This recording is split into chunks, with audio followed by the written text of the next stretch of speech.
ka-technician, what's up po uli. Good morning sa mga ka-technician ko.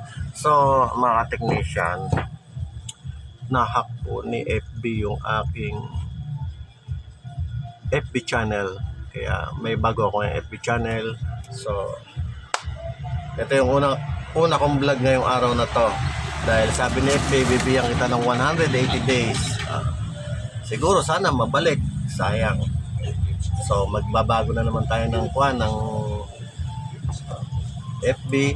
So ito na yung bago kong FB, mga ka-technician, mga ka-subscriber ko. Ito yung una kong vlog.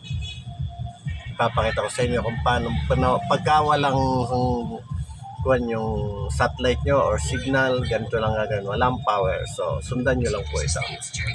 Yan.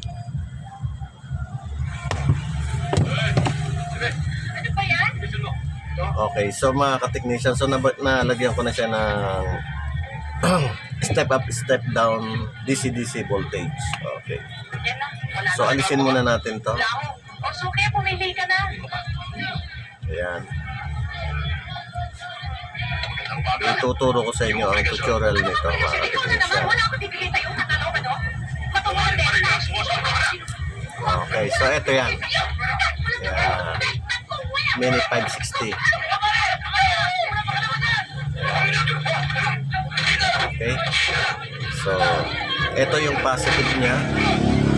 Yung galing dito.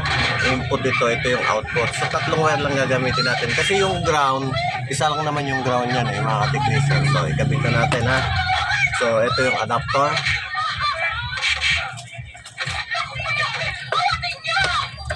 Hawakin nyo. Ayan, so isaksak na natin. Ito, technician. So, ayan, isaksak na natin. So, ito yung ating tester. Siabo test. Okay, so, bultayan natin itong mga technician. Ayan, nakikita nyo yung bultahe. May 12 volts siya, diba? Yun. Dito, wala siyang voltahe. Pero meron siyang pumapasok na galing dito. Ito yan, oh.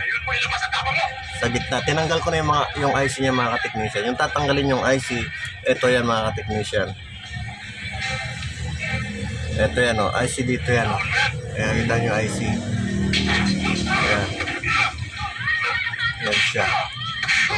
Dito nakalagay yan. Aalisin nyo yan, mga technician, pag magko-convert na kayo nitong DC-DC. Ngayon, mga technician, itong coil na to, ihahang nyo yan. Ganito yung paghang yan, no? Yung isa itira nyo, ito hihinangan ng 5 volts. Kasi ang voltahe nito is 5 volts, mga technician. Ayan. Okay? 5 volts. Tinanggal natin yung IC dito, tapos susupply natin ng 5 volts to. Okay? So, umpisa na natin. Tanggalin ko na to.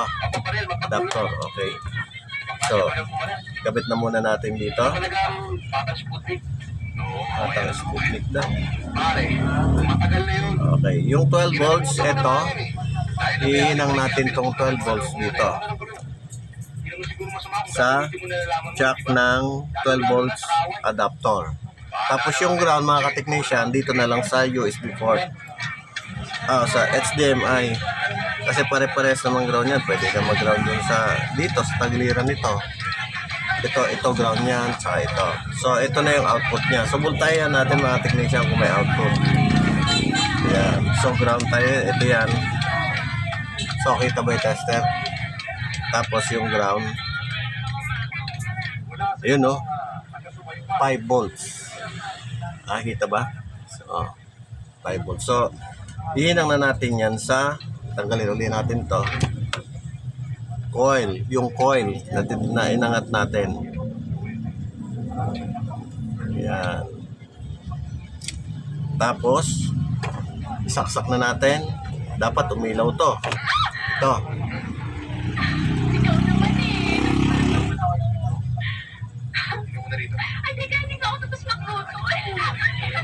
Wala, mga ka-technician.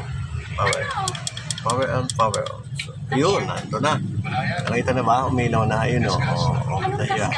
So, tingnan natin mga technician kung working na siya. Pinob ko. Tingnan natin kung working na siya. Pause muna. Okay mga ka-technician, i-testing na natin dito sa isang satellite ko na. May bago kasi ako rito. Testing natin to. Yan. So, alisin natin to. Yan. Pag alisin natin. Done. Connect dito yung ginawa natin. Ano yung mga ka-technician. Ginawa na yung aking technician. Dan Fernandez. Dating artista to. Nagsawa na ka-artista. Nagkuha na lang. Nag-technician na lang. Malaki daw kita sa technician kaysa sa pag-artista. Makakahanap daw siyang babae pag naging artista ulit siya. Kaya electronics na lang. Okay mga technician. Yan. Tinetesting ni Tech Dandan ang ating kuhan, isang kinumbert na satellite na DC-DC 12 volts to 5 volts. So ayan o. So testing na. Oh, yun na, nag-satellite na. Ayan na siya o. So mga ka-technician, makikita natin pag nag-green siya mga ka-technician, ibig sabihin may tao na siya. Okay na yan o. So tagumpay po yung ating ginawang conversion dito na sa satellite. Pwede rin to sa signal mga ka-technician. Yan. So okay na siya. May nang tubusin to mamaya. Oh, yung mga dati ko pong followers na makita nyo dito, yung kuwang ko, yung FB ko is nakuha ni Meta ng 180 days. Kaya ito, bago na naman tayo ng vlog. Bago na naman tayo ng FB. So ito yung mga kaibigan ko rito. Ito si Mang Ray. Siya dati galing ex-abroad siya. Matanda na, hindi na kailangan mag-abroad. So yan yung maganda lalaki ng technician rin. Hindi, lagi siyang kuhan. Una sa huli, pumapasok rito sa siya. Okay po mga technician, babay na po. So nandito ako sa shop ngayon. Ito si Noel, si Dandan, technician din. Tapos si Noel. Hindi sila naninigarilyo, puro no smoking pano rito. Tawa lang ang tao sila. Okay po mga, babay na po. Sana po yung gusto magpagawa ng signal satellite, magpapakabit dito lang po sa Tagalog Electronics, San Julian, Irusin, Sorsogon. So babay na po. Ay, number ko po pala, huwag niyong kalimutan, 0920-761-5460. At meron pa pong isa, yung 0947-143 na 9579. Okay, so ito po yan. Yan. Okay. Babay na po, babay.